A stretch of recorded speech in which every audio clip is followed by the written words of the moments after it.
자, 오늘은 하늘의 원리를 붙잡아 즐겁고 행복한 삶을 사십시오. 하늘의 원리를 붙잡아 즐겁고 행복한 삶을 사십시오 라는 제목을 가지고 은혜 말씀 선포하겠습니다.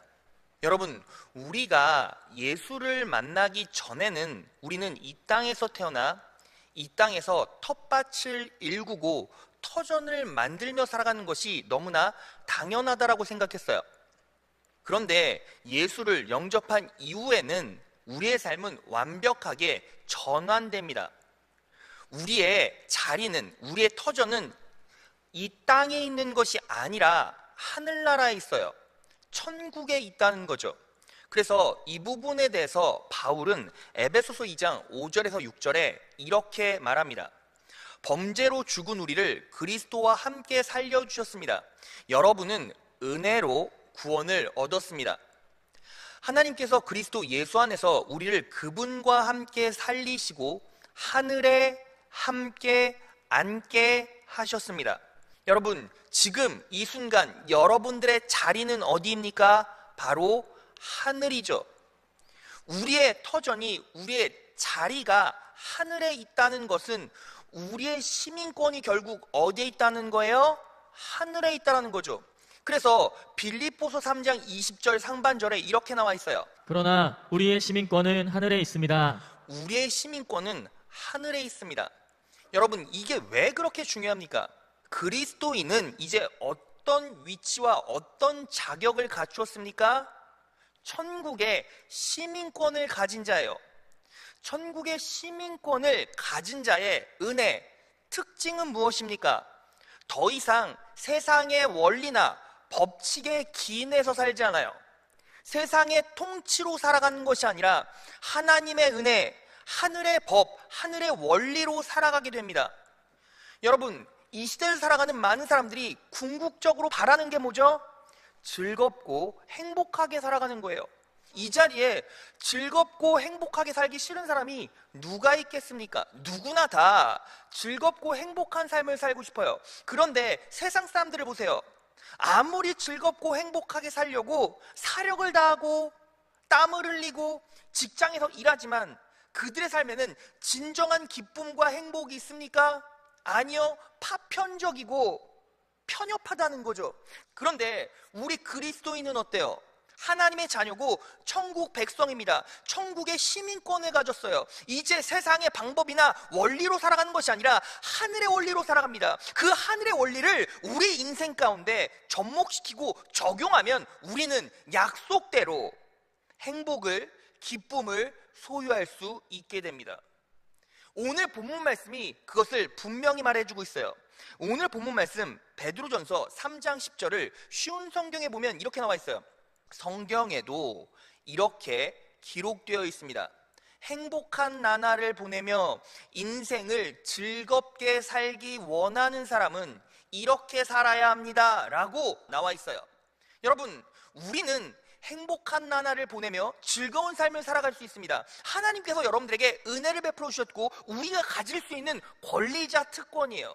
오늘 이 말씀을 내 영혼과 육체 가운데 잘 받아내시고 이것들을 삶에 적용하여 세상에서 누릴 수 없는 기쁨과 행복을 누리신 여러분 되시기를 진심으로 축원합니다. 자, 오늘 성령 하나님께서 우리에게 주신 원리는 세 가지예요. 하나하나 살펴보면서 놀라운 은혜를 나누겠습니다. 자, 첫째, 악한 말과 거짓말을 능력의 말로 바꾸십시오. 오늘 본문 말씀 베드로전서 3장 10절 하반절을 보면 이렇게 나와 있습니다. 혀를 금하여 악한 말을 그치며 그 입술로 괴유를 말하지 말고, 이 부분을 쉬운 성경으로 봅시다. 악한 말과 거짓말을 해서는 안 됩니다. 우리가 삶에서 기쁨을 누리고 행복하게 살기 위한 첫 번째 원리가 무엇입니까? 악한 말과 거짓말을 해서는 안 된다는 거죠. 그러면 왜 우리가 악한 말과 거짓말을 해서는 안 됩니까? 여러분, 세상을 보면 어때요? 정반대요. 세상 사람들은 자기의 쾌락을 소유하기 위해서, 즐겁고 행복하게 살기 위해서 악한 말, 거짓말도 스스럼 없이 합니다. 그게 세상 사람들이라는 거죠. 그런데 성경에서는 악한 말과 거짓말하지 말래요. 왜 그렇습니까?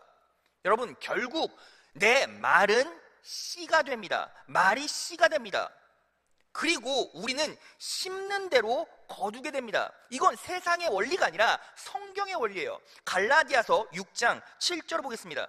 스스로 속이지 말라. 하나님은 만홀히 여김을 받지 아니하시나니 사람이 무엇으로 심든지 그대로 거두리라. 여러분, 우리가 악한 말을 하면 악한 열매를 맺게 돼 있고, 거짓말을 하면 거짓의 열매를 맺게 돼 있어요. 응당 우리가 뱉은 말을 그대로 열매로 맺게 되죠.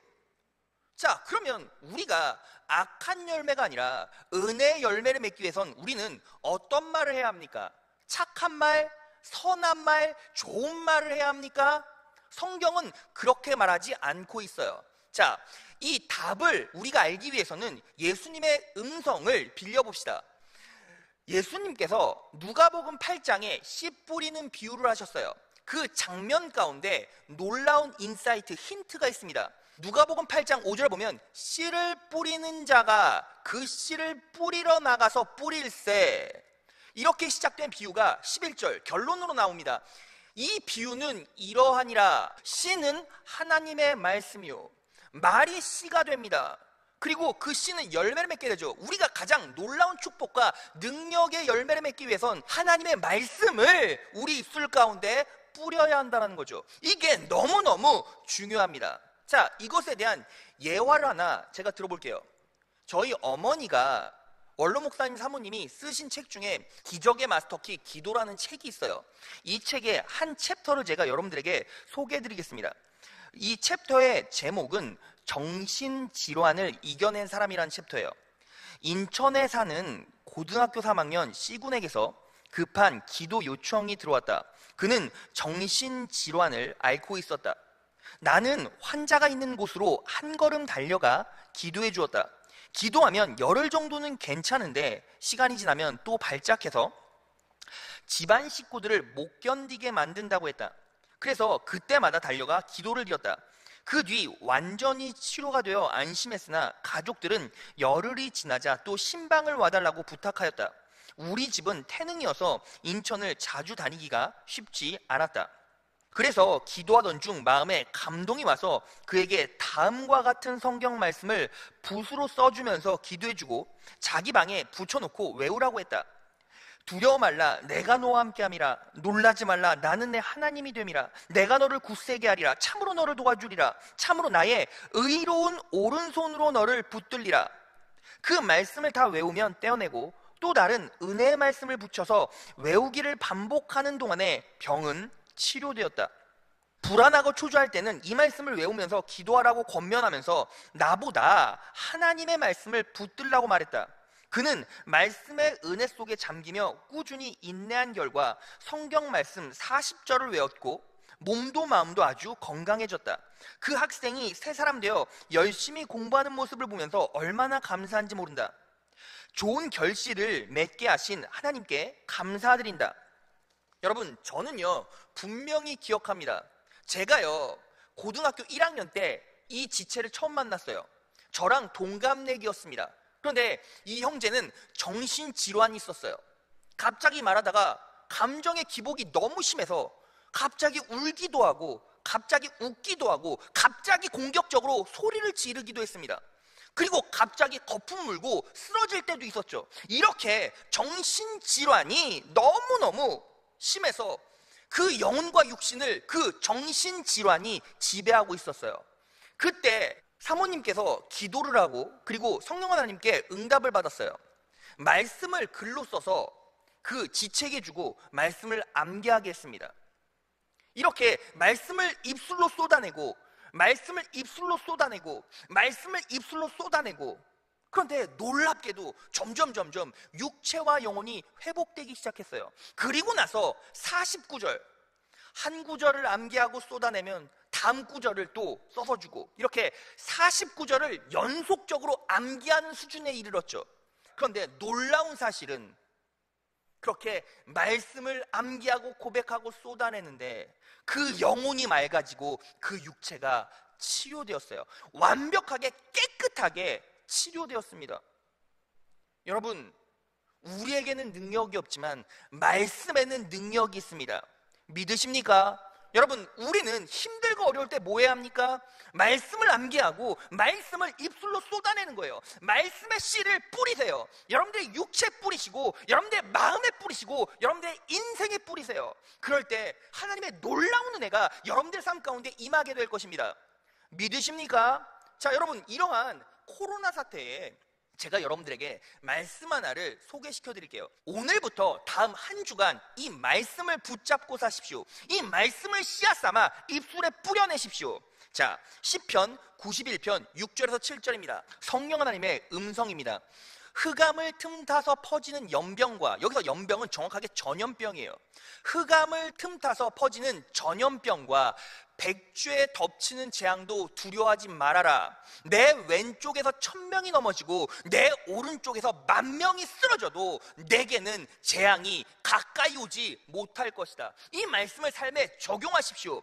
여러분들의 인생 가운데 코로나가 창궐했어요. 팬데믹 사태가 일어났어요. 그래도 염려하거나 두려워하지 마십시오. 백주에 재앙이 일어날 것을 두려워하지 마십시오. 여러분들의 왼편에 1000명이 쓰러지고 오른편에 10,000명이 쓰러져도 그 재앙이 여러분들에게 임하지 않을 것입니다. 왜? 성령님이 여러분들을 보호해 주시고 있기 때문입니다. 여러분들의 육체에 가시가 있습니까? 걱정하지 마십시오. 여러분들은 누구보다도 강건할 수 있습니다. 건강할 수 있습니다. 왜요? 성령 하나님께서 여러분들을 붙잡고 계셔서. 그러니까 여러분들의 왼편에 1000명이 질병으로 쓰러지고 여러분들의 오른편에 10,000명이 질병으로 쓰러져도 걱정하지 마십시오. 염려하지 마십시오. 여러분들은 강건합니다. 여러분들의 사업도 마찬가지입니다. 하나님께서 여러분들을 붙잡고 계십니다. 그래서 여러분들의 왼쪽에 1000개의 회사가 무너지고 여러분들의 오른편에 10,000개의 회사가 넘어진다 할지라도 걱정하지 마십시오. 여러분들의 사업은 성령님이 붙잡고 계십니다. 여러분들의 가정도 강건합니다. 여러분들의 가정도 다시 치유되고 회복됩니다.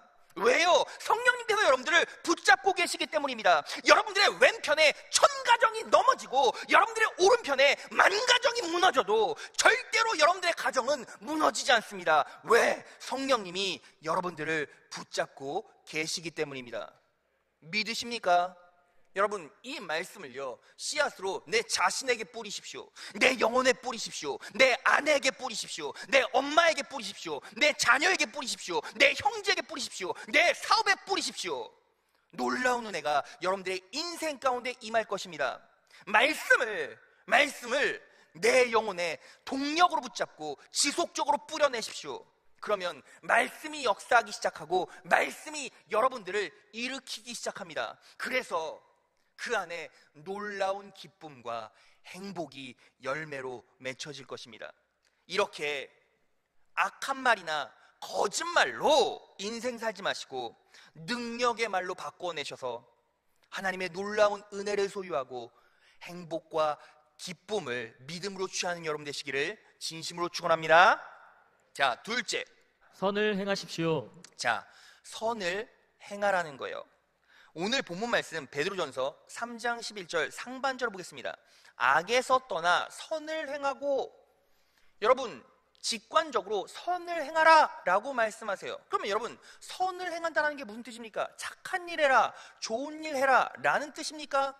여러분, 세상 사람들에게 선한 일 하십시오 라고 물어보면 그 사람들은 어떻게 이해합니까? 착한 일 하는 걸 선한 일 한다라고 생각하죠. 그런데 성경은 그렇게 말하지 않고 있어요. 왜냐하면 세상에서 하는 착한 일들은 영원으로부터, 진리로부터 나온 것이 아니기 때문이에요. 가변적이라는 거죠. 제가 예를 들어 볼게요. 여러분들이 지나가다가 죽어가는 한 사람을 구했어요. 어떤 일입니까? 착한 일이죠.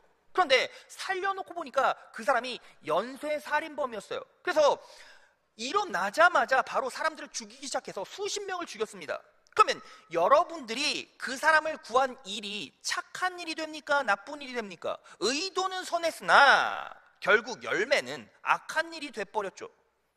그래서 세상이 말하는 착한 일은 궁극적으로 성경이 말하는 착한 일이 아닐 수가 있어요. 그러면 성경이 말하는 선한 일을 뭡니까?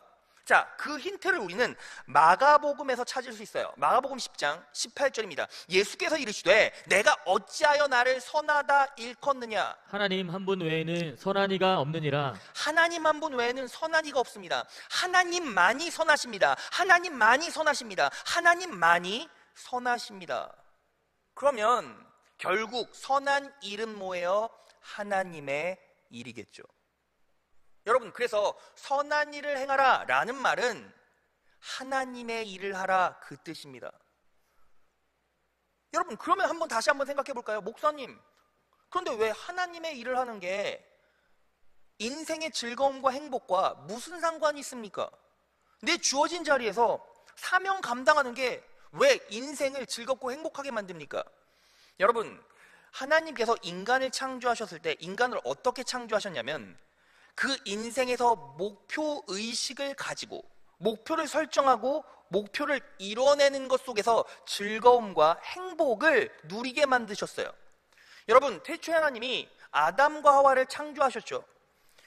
아담과 하와가 이 땅에 태어났을 때는, 하나님을 통해 창조되었을 때는 이미 모든 것들을 다 가졌어요. 필요한 게 없었어요. 다 채워졌어요. 그럼에도 불구하고 하나님께서는 아담과 하와에게 복 주시면서 일을 맡기셨어요. 생육하고 번성하고 땅에 충만하라, 땅을 정복하라, 땅을 다스리라, 일거리를 주셨죠. 왜? 인간은 생내적으로 목표를 세우고 목표를 실현할 때 그 안에서 기쁨과 행복감을 누리기 때문이에요. 그런데 이 잣대를 세상에 그대로 집어넣어 보면 치명적인 약점이 하나 있어요. 여러분, 우리가요 똑똑하고요, 우리가 재빠르고요, 우리의 뇌가 싱싱하고요, 우리의 육체가 강건하고요, 우리가 삶의 전성기를 맞이하여 인사이트를 막 뿜어낼 때는 어때요? 세상에서는 박수 쳐주고 영광을 돌려요, 그 사람에게. 그런데 인간은 영원하잖아요. 시간이 지나면서 늙고 육체도 유약해지고 몸도 미약해져요. 그리고 뇌도 잘 안 돌아가요. 여러분, 제가요 20대만 해도 그렇게 성경 구절도 잘 외워졌는데 요즘은 성경 구절도 쉽지 않아요. 외우기가 어려워요. 그렇게 성경을 많이 읽었어도 뇌가 굳어가요. 그런데 여러분들이 사회생활을 하고 목표를 설정해서 달려갑니다. 그때 처음에 여러분들이 강건하고 지혜 있고 빠릿빠릿하고 순발력 있을 때는 내가 그 목표를 이룰 때마다 기쁘고 행복하단 말이에요. 그런데 시간이 지나면 어떻게 됩니까? 도태돼요. 여러분들보다 여러분이 하고 있는 그 분야에서 더 빠릿빠릿하고 더 재빠르고 더 순발력 있게 일을 압도적으로 해내는 다른 세대들이 계속 나온다는 거죠. 그러면 그때 여러분들은 어떻게 됩니까? 세상은 여러분들에게 딱 한마디를 던집니다. 이제 당신은 필요 없습니다. 여러분, 100세 시대래요. 그런데 너무 안타까운 게 뭔지 아십니까? 요즘은 제가 어릴 때만 해도 정년퇴직이 65세 막 70대 이랬거든요. 요즘은 대기업 정년퇴직이 50대예요. 인생의 절반은 다른 삶을 꾸려야 돼요. 그런데 만약에 그때가 되면 그 사람은 무엇을 느낍니까? 나는 이 땅에서 이루고자 하는 목표가 있었어. 그런데 그 자리를 누가 차지해버렸네. 그리고 세상은 딱 한마디, 이제 너는 필요 없어. 그럴 때 그 사람은 뭘 느낍니까? 고립감을 느끼고 소외감을 느껴요. 인생에 살아갈 의미를 잃고 내 자신의 존재 가치를 상실해버립니다. 그런데 하나님께서는 그런 사람들에게 놀라운 은혜를 베풀어 주셨어요. 무엇입니까? 하나님 일을 감당하라는 거예요. 여러분, 잘 생각해 보세요. 하나님께서 사람을 시킬 필요 있으십니까? 하나님께서 당신이 그냥 일해버리면 되잖아요. 하나님께서 왜 피조물들에게, 우리들에게 하나님의 일을 하라고 말씀하십니까? 언젠가 우리가 무기력하게 느껴지고 무능하게 느껴질 때도 내 존재 가치와 내 삶의 의미를 잃지 않도록 우리가 태어났을 때부터 주어진 사명을 주시는 거예요. 여러분, 성경을 찾아보세요. 바울이 세상에서는 텐트를 기우는 그런 일을 했죠. 그런데 텐트 기우는 일에 대해서 설명한 부분은 거의 없어요. 바울은 복음 사역을 감당했어요. 그것으로 하나님께서 영광 받으시고 더 놀라운 사실, 그 영광을 되갚아 주셨죠. 여러분, 우리도 마찬가지입니다. 여러분들이 지금 파릇파릇 젊은 나이에 힘이 있고 시간 있고 열정이 있어요. 그래서 내 인생 가운데 내 자아 실현을 위해서 목표를 세우고 달려가죠. 그런데 그 목표가 꺾여지거나 이제 더 이상 그 인생의 목표가 아니게 되면 여러분들의 존재 가치는, 여러분들의 삶의 의미는 어디에서 찾을 수 있습니까? 그때는 상실감만 느끼고 무력감만 느껴요. 그때는 공허해요. 여러분, 그래서 요즘에 황혼에 고령자들 우울증, 할머니 할아버지들의 우울증이 너무너무 많아요. 왠지 아십니까? 자녀들이요, 이제 나이 든 부모님께 이런 얘기를 해요. 엄마! 다른 것 좀 하지 마. 그냥 집에서 쉬어. 그냥 집에서 앉아있어. 그냥 TV 봐. 여러분, 이거요, 폭력이에요, 폭력. 여러분들 하루 이틀 TV 보면 재밌죠. 막 넷플릭스 틀어놓고 시간 가는 줄 모르고. 그런데 그렇게 일주일이 지나고 한 달이 지나 보세요. 무기력해져요. 무력감을 느껴요. 더 방만해지고 할 수 있는 일이 없다고 느껴질 때 TV에만 의지하고 시간을 소비하기 위해서 안달할 때, 그때 비로소 우리는 우울해지고 두려움을 느껴요. 삶의 위기감을 느껴요. 내 존재 가치가 어디에서부터 시작돼서 어떻게 끝나는지도 몰라요. 삶의 의미를 다 잃어가요. 하나님께서는 그거 막으시겠다는 거예요. 여러분들은 태초에 하나님이 창세전부터 선택했을 때부터 은사를 불어넣어 주시고 하나님의 사역을 감당할 수 있게끔 길을 열어놓으셨어요. 그런데 우리는 어때요? 세상에서 내 목표를 실현하기 위해서 내 자아 실현과 그것들을 이루고자 하는 욕구 때문에 그냥 하나님 일은 전부 다 상관하지 않고 자기 자신을 위해서 살죠. 그러다가 무력해지면 그때는 아무것도 할 수 없어요. 여러분, 삼부예배 반주하시는 은영 집사님이라고 있어요. 그 은영 집사님 고려대학교 나왔어요. 고대 나왔어요. 지금 기타 치는 박상현 집사님 서울대 나와서 교수예요. 근데 기타 치죠. 지금 젊은 부부팀에서 섬기고 있는 최유인 집사님 같은 경우는 외교부에서 일해요. 그런데 애 낳자마자 바로 영화부에서 사역해요. 여러분, 그 사람들 다 식자층이죠. 무식해서 사역합니까? 몰라서 사역해요? 제 셋째 혀로 설득당하고 선동당해서 그 자리에 있습니까? 그게 아니라고요. 내 존재 가치와 의미를 정확하게 알고 있고 내가 하나님께 쓰임받는 존재로 살아갈 때 그 자체로 기쁘고 감사하다는 걸 결국에는 깨닫게 돼요. 여러분, 그래서 교회를 이끌어가는 중직자분들은 어때요? 지금 교회에서 열심히 사역하시는 분들 70대 80대 분들 태반이에요. 그런데 놀라워요. 그분들이 사역 감당하면서 너무 기뻐해요. 감사해요. 하나님께서 영광 받으세요. 그런데 놀라운 사실은 하나님께서 영광 받으시고 그걸로 끝납니까? 아니요. 영광을 다시 우리에게 되돌려 주세요. 가장 강력한 사례가 누구입니까? 히스기야 왕이에요. 역대하 31장 21절 보겠습니다. 히스기야는 정성을 들여 하나님의 성전에서 하는 모든 일을 했고 하나님의 가르침과 명령을 지켰습니다. 그는 마음을 다해 하나님을 위해 일했습니다. 그래서 그가 하는 일은 모두 잘 되었습니다. 이 부분을 개역 한글 성경에 보면 그 하나님을 구하고 일심으로 행하여 형통하였더라. 여러분, 결국 하나님의 일을 감당하는 자들에게는 하나님께서 그 일을 통해 영광 받으시고 형통으로 그 인생의 은혜를 되갚아 주세요. 그런데 여기서 한 가지 또 문제가 있죠. 어려움이 있어요. 마음은 원인데 육신이 약해요. 마음으로는, 머리로는 알겠는데 행동이 따라주질 않는 사람들이 있어요. 여러분, 이 자리에는요, 실제적으로 성령 하나님께서 내적으로 역사하셔서 이 말씀 붙잡고 사역을 하는 분들이 있고, 어떤 분들은 마음은 원하는데 쉽게 사역이 안 되는 분들도 있고, 아예 하나님의 일에 대해서는 생각도 않는 성도도 있어요. 다 괜찮아요. 그런데 우리가 왜 그렇게 하나님의 일을 감당하지 못하는가를 깨달아야 돼요. 그것들을 알면 우리는 하나님의 일을 하고 하나님의 영광을 드러내고 그 영광을 다시 받아 놀라운 축복과 은혜를 누리게 돼 있어요. 자, 그러면 어떻게 우리가 하나님의 일을 감당할 수 있습니까? 그것에 대한 힌트를 야고보 사도가 이렇게 말했어요. 야고보서 2장 22절입니다. 내가 보거니와 믿음이 그의 행함과 함께 일하고 행함으로 믿음이 온전케 되었느니라. 행함은 무엇과 함께 일합니까? 믿음과 함께 일한다는 거예요. 그래서 행하길 원하지만 행하지 못한다면 우리는 일부터 시작하는 것이 아니라 억지로 그거 해 하지 않으면 안 돼, 이게 아니라 일부터 하는 것이 아니라 뭐부터 해야 돼요? 믿음을 성장시키면 돼요. 왜요? 행함은 믿음과 함께 일하기 때문이에요. 자, 그러면 믿음을 어떻게 성장시킵니까? 로마서 10장 17절. 그러므로 믿음은 들음에서 나며 들음은 그리스도의 말씀으로 말미암았느니라. 자, 그래서 우리는 뭐 해야 합니까? 말씀을 들어야죠.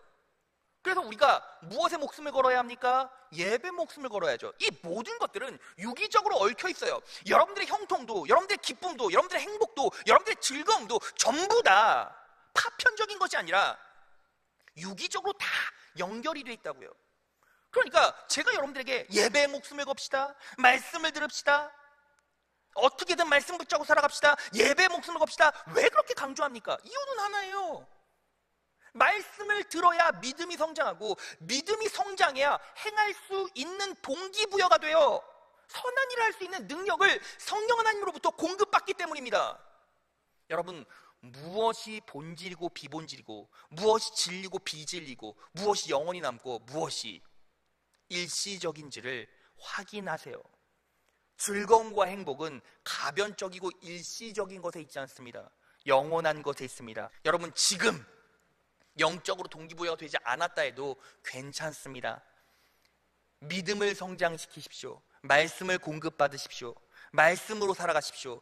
말씀을 씨앗 삼아 내 입술로 뿌리십시오. 그러면 하나님께서 역사하셔서 선하게 이끌어 가십니다.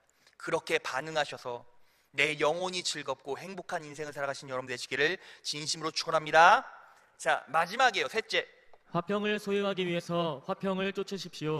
오늘 본문 말씀 베드로전서 3장 11절 하반절을 보면 이렇게 나와 있어요. 화평을 구하여 이를 쫓으라. 바꿔 말하면, 쉽게 말하면 이런 거죠. 화평을 구하여 화평을 쫓으래요. 여러분, 이게 너무나 인생의 즐거움과 행복에는 중요한 거예요. 왜 그렇죠? 여러분들에게 돈이 많아요. 건강하면 뭐합니까? 마음이 지옥이면 인생이 지옥인데. 여러분, 첫째도 둘째도 마음이 평안해야죠. 환경은 상관없어요. 육체 컨디션은 상관없어요. 마음이 평안하면 인생이 천국이에요. 기쁘고 행복하다는 거죠. 그러면 여러분, 화평을 구하여 이를 쫓으라. 화평 구하여 화평을 쫓으라는 말은 무슨 뜻입니까? 도대체 화평이 어디에서 나오는지를 알면 화평을 구하고 쫓을 수가 있죠. 데살로니가후서 1장 2절에 보면 이렇게 나와 있습니다. 하나님 아버지와 주 예수 그리스도로부터 은혜와 평강이 너희에게 있을지어다. 우리의 평강은 어디에서부터 나옵니까? 주 예수 그리스도로부터 나옵니다. 그래서 화평을 구하고 화평을 쫓기 위해서는 결국 예수 그리스도를 쫓으면 됩니다. 그럼 여러분, 예수 그리스도를 쫓으란 말이 무슨 뜻입니까? 한마디로 말하면 십자가의 은혜를 쫓으라는 거예요. 십자가의 은혜가 뭐예요? 많은 설교도 들었고 책도 많이 읽었잖아요. 십자가의 은혜가 뭐예요? 여러분, 십자가의 은혜를 딱 한마디로 말하면 여러분의 모습 그대로를 예수님께서는 사랑하십니다. 그냥 딱 이거예요. 십자가의 은혜를 딱 한마디로, 여러분들의 그대로를 예수님은 사랑하십니다. 예수님은 여러분들에게 변화되라, 그렇지 않으면 지옥 간다 라고 말하신 적도 없고, 너는 의인으로 살아야 한다 라고 말하신 적도 없어요. 여러분들을 바꾸거나 변화시키려고 하지 않으셨어요. 그냥 여러분들의 모습 그대로를 사랑하셨다는 거죠. 그게 바로 뭐예요? 십자가에 못 박혀 돌아가신 이유예요. 자, 로마서 5장 8절 십자가의 요체를 딱 한 구절로 설명합니다. 우리가 아직 죄인 되었을 때에 그리스도께서 우리를 위하여 죽으심으로 하나님께서 우리에게 대한 자기의 사랑을 확증하셨느니라. 여러분, 예수님께서는 요셉아, 너 의인 되어야 한다, 너 변화되지 않으면 죽는다 라고 말씀하시지 않았어요. 요셉아, 네가 아직 죄인 되었을 때 그리스도께서 너를 위하여 죽으심으로 하나님께서 우리에 대한 나의 사랑을 확증하셨다, 이거예요. 우리가 죄인 되었을 때도 그냥 그것을 그대로 받아들이고 사랑하셨다는 거죠. 여러분, 이 부분에 대해서 가장 강력한 예가 되는 사람이 누구죠? 이 말씀을 기록한 바울이죠. 여러분, 바울은요, 예수 그리스도를 믿는 자들을 핍박했어요. 그들을 잡아서 공회에 넘겼어요. 왜? 바울은 그들이 변화되길 원했거든요. 그런데 그 바울 가운데 예수님이 임했죠. 여러분, 바울이 다메섹 도상에서 예수님을 처음 만났어요. 그때 예수님께서 바울에게 뭐라고 말씀하십니까? 바울아, 바울아, 왜 너는 나를 핍박하느냐? 바울 이 새끼, 너 변화되지 않으면 죽었어. 너 지금 죄인이잖아. 너 의인으로 살지 않으면 죽을 줄 알아? 너 변화돼야 돼. 너 변화돼야 돼. 라고 말씀하시지 않으셨어요. 그저 한마디를 툭 던지십니다. 사울아, 사울아, 나는 네가 핍박하는 예수다. 왜 나를 핍박하니? 왜 나를 아프게 하니? 그 말만 하셨어요.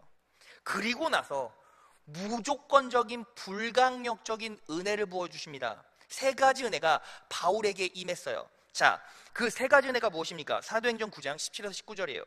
아나니아가 떠나 그 집에 들어가서 그에게 안수하여 가로되, 형제 사울아, 주 곧 내가 오는 길에서 나타나시던 예수께서 나를 보내어 너로 다시 보게 하시고 성령으로 충만하게 하신다니.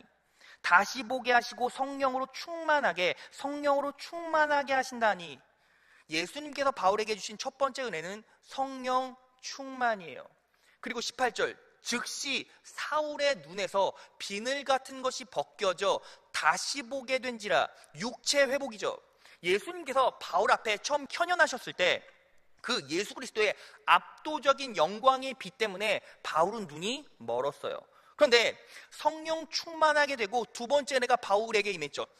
사울의 눈에서 비늘 같은 것이 벗겨져서 다시 보게 되었어요. 육체의 치유를 누리게 되었죠. 일어나 세례를 받고 음식을 먹음에 강건하여 지니라. 물질적 공급이 세 번째예요. 자, 바울이 어떤 은혜를 받았습니까? 성령 충만.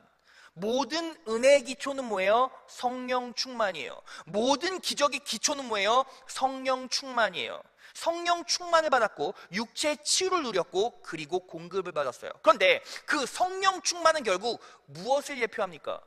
여러분, 예수님께서 바울을 성령 충만하게 만들어 주셨어요. 그러면 바울은 어떻게 되었습니까? 그 성령 충만의 의미가 무엇입니까? 로마서 5장 5절입니다.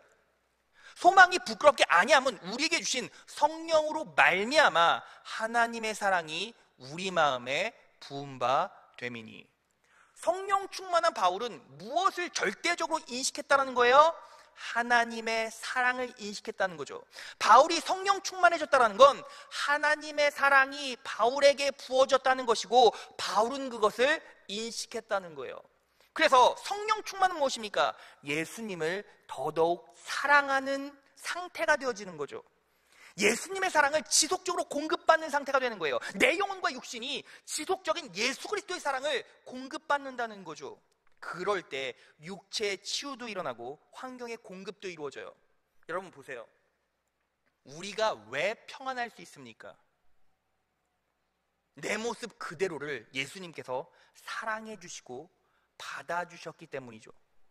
여러분, 가정이 분란이 일어나고 결혼한 커플의 절반이 이혼입니다. 이 시대가 그래요. 왜 그렇습니까? 있는 그대로를 받아주지 못해서 그렇죠. 고부간의 갈등이 일어나고 인생의 불행이 계속 임해요. 왜 그렇습니까? 있는 그대로를 상대방은 받아주지 못하죠. 그런데 우리 하나님은, 우리 예수님은 여러분 그대로를 받아주셨다는 겁니다. 그것만으로도 놀라운 위로와 기쁨과 감사함이 임하죠. 그리고 그 사랑을 더욱더 의지하고 그 넘치는 십자가의 은혜를 공급받고 공급받을수록 그 십자가의 사랑을 인식하고 인식할수록 우리의 영혼과 육신은 더더욱 강건해지고 하나님의 은혜는 외부의 공급으로부터도 이어집니다. 여러분, 놀라운 사실이 뭔지 아십니까? 바울이 그 예수 그리스도의 사랑을 인식하고 깨달아 버린 거예요. 그리고 결국 바울이 어떻게 변했습니까? 고린도전서 9장 22절이에요.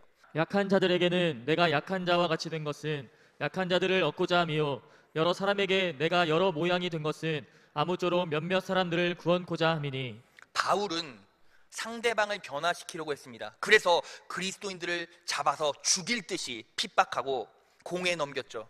그런데 예수 그리스도의 사랑, 나를 그대로 받아주시는 예수 그리스도의 사랑을 온전히 온 마음과 영혼이 공급받고 나서 어떻게 변했습니까? 바울의 고백이 이래요.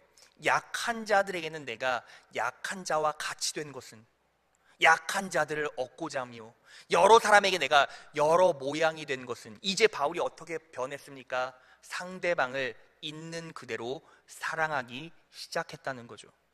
예수 그리스도의 사랑이 바울에게 임했을 때 놀라운 은혜와 평강을 누리게 되었고, 그 사랑이 다른 사람에게 이식되었을 때 바울은 그 환경에서 놀라운 평안을 누리게 되었습니다.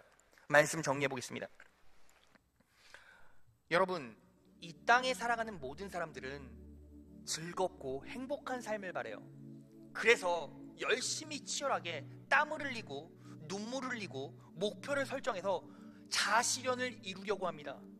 그런데 세상 사람들을 보세요. 돈 많은 사람들도, 몸이 건강한 사람들도 인생을 살고 나이가 들고 고령화되면서 세상에 그리고 자식의 소외를 받고 주변 환경으로부터 격리되고 고립된 삶을 살아요. 그게 세상 살아가는 사람들의 인생 수순이라는 거죠. 여러분들도 지금 그런 고립감과 고통과 두려움 속에서 살아갑니까? 그리스도인들은 그렇게 살 필요가 없어요. 왜요? 하나님의 시민권을 받은 자로서 어떻게 살 수 있습니까? 하늘의 원리로 살아갈 수 있어요. 세상의 질서와 세상의 방법과 세상의 원리가 여러분들을 지배할 수 없어요. 하늘의 원리로만 우리는 승리하고 나아갈 수 있어요.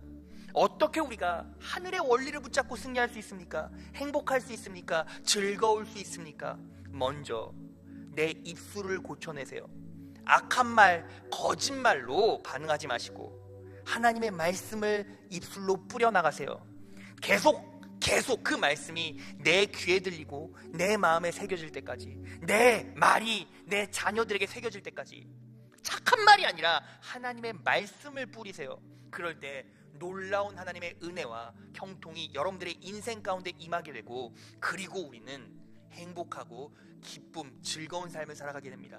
그리고 우리는 어떻게 살아야 합니까? 하나님의 일을 하십시오. 여러분들의 존재 목적을 다시 한번 점검하십시오. 여러분들이 무엇으로, 어떤 가치로 인생 끝날까지 살 수 있을지, 즐기고 기뻐할 수 있는지를 고민하십시오. 그렇게 하나님의 일을 감당하시면 여러분들의 인생 끝날까지 하나님의 영광이 여러분과 함께하고 하나님 영광 받으시고 그 빛을 여러분들에게 나누어 주십니다. 그리고 아직 준비가 안 된 분들이 있다면 그러면 들으세요. 예배하세요. 예배에 목숨을 거세요. 성경 하나님께서 내적으로 역사하셔서 여러분들의 영혼과 육체와 인생을 바꾸어 주십니다. 그렇게 성령님께서 여러분들의 마음을 두드리고 있다면 그때 담대하게 반응해 보세요. 여러분들의 인생 가치와 목적이 변하게 될 것입니다. 마지막, 내 안에 평안을 소유하십시오. 예수 그리스도의 십자가를 바라보십시오. 내 모습 그대로를 사랑하시고 인정해 주신 예수님을 바라보시고 그 예수님의 은혜 가운데서 위로를 받으십시오. 평안하십시오. 예수님은 여러분들의 모습 그대로를 사랑하십니다. 그리고 그 사랑으로 다른 사람도 그 사람 그 자체로 인정해 주시고 사랑해 주십시오. 그러면 여러분들의 환경이, 여러분들의 인생이, 가정이 놀랍도록 행복해지고 즐거워질 것입니다. 오늘 이 말씀을 내 영혼과 인생 가운데 잘 이식하셔서 남은 삶 하나님 앞에서, 내 자신 앞에서, 가정 앞에서, 인생 앞에서 기쁘고 행복한 날들을 살아가신 여러분 되시기를 진심으로 축원합니다.